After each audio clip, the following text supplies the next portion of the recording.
प्रणाम। हमें ये जानना है कि इस समय जो प्रभु की कथाओं का प्रचार प्रसार हो रहा है वो माताओं और बहनों के मुखारबिंद से भी हो रहा है, जो कि नहीं होना चाहिए। तो आप ये बताने की कृपा कीजिए उनके कथा करने का परिणाम क्या होगा और उन्हें कौन सी कथाओं का प्रचार करना चाहिए। पर हमने जितने शास्त्र पढ़े उनमें ऐसा हमने कोई विधान आज तक कहीं नहीं पढ़ा कि कोई स्त्री भागवत की साप्ताहिकी अनुष्ठान करे। कई कारण हैं जिनके कारण वो अनुष्ठान सम्यक रूप से पूर्ण करने का अधिकार नहीं रखती। जैसे अनुष्ठान हुआ और वो मासिक धर्म से युक्त हो जाती है, अब वो अनुष्ठान कैसे पूर्ण करेगी? क्योंकि स्त्री शरीर में रजस्वला धर्म आता है और वो आपने अनुष्ठान लिया, अचानक क्रम बदला और वो हो गया, तो फिर कैसे मंच पर उस भागवत पर हम जाकर के वो लीला कथा का वर्णन करें?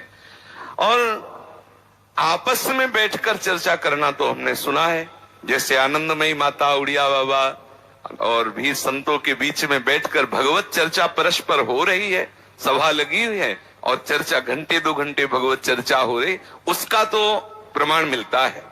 शास्त्रों में आता है याज्ञवल्क्य से गार्गी जी प्रश्न उत्तर कर रहे हैं, चर्चा कर रहे हैं, ऐसा तो पाया गया है।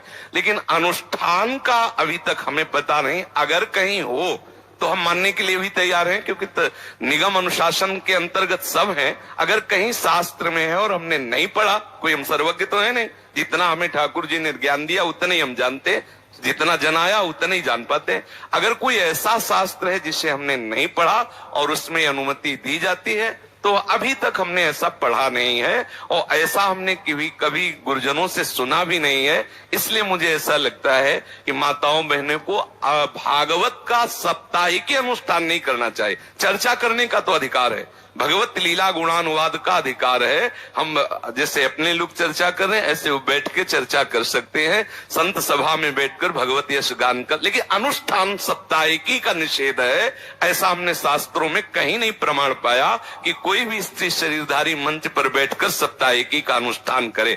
अब उसका परिणाम क्या होता है ये तो सर्वज्ञ भगवान जाने। उसका परिणाम क्या होता है इतना जरूर हम कह सकते हैं कि अमंगल तो होगा नहीं, क्योंकि भगवत चर्चा करने वाले का अमंगल नहीं हो सकता, ये तो पक्का है। ये बात जरूर है कि वो अनुष्ठान मंच का विधान नहीं हमने पढ़ा है, लेकिन ये जरूर है कि कैसे भी किसी भी तरह से भगवत यश श्रवण या कथन किया जाए उसका अमंगल नहीं हो सकता, ये हम बता रहे हैं। परिणाम क्या होगा ये ठाकुर जी जाने, क्योंकि वो परिणाम का ठीक निर्णय वही धर्म का कर सकते हैं। अपनी भावना से इतना जानते कि मंगल भवन का यश गाने वाले का कभी अमंगल नहीं हो सकता है। हाँ, ये नहीं करना चाहिए ऐसा शास्त्र में प्रमाण है कि इन कई कारण हैं ऐसे जिससे वो अनुष्ठान नहीं किया जा सकता। अगर कोई ऐसा हमें प्रमाण दिखा दे तो हमें उसमें कोई परेशानी नहीं। आपने प्रश्न किया, इसलिए शास्त्रीय विधान ऐसा है कि स्त्री साप्ताहिकी भागवत का अनुष्ठान नहीं कर सकती। भगवत चर्चा करने का अधिकार, घंटे 2 घंटे बैठ के कहीं भी सत्संग किया जा सकता है, भगवत चर्चा की जा सकती है। समझ में आया? श्री राधे।